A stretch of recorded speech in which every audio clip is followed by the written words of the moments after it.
সিপিআইএমের জামানায় কংগ্রেসের যে বিশাল সংখ্যক কর্মী, নেতা কর্মী তারা খুন হয়েছে,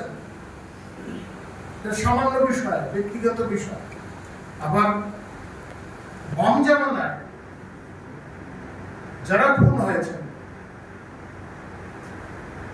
সেটা কোনো দলীয় বিষয় না, বা এর সঙ্গে এটা বিচ্ছিন্ন ঘটনা। আজকে তাদের মনে হচ্ছে সেগুলি বিচ্ছিন্ন ঘটনা।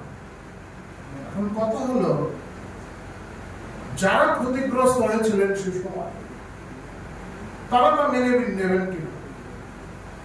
যারা ক্ষতিগ্রস্ত হয়েছেন, আমরা তাদের ব্যথায়, মানে ব্যথাকে জাগিয়ে তুলতে আমরা চাইছি না, তাদের ব্যথা আমরা জাগিয়ে তুলতে চাইছি। কিন্তু সত্যটা যে বিষয়টা কি, সত্যটা কি তা বলা প্রয়োজন।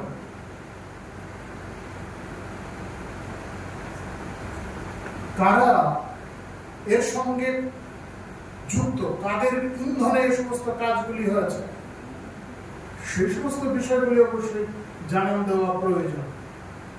এগুলি থেকে তা স্পষ্ট হয়ে যাবে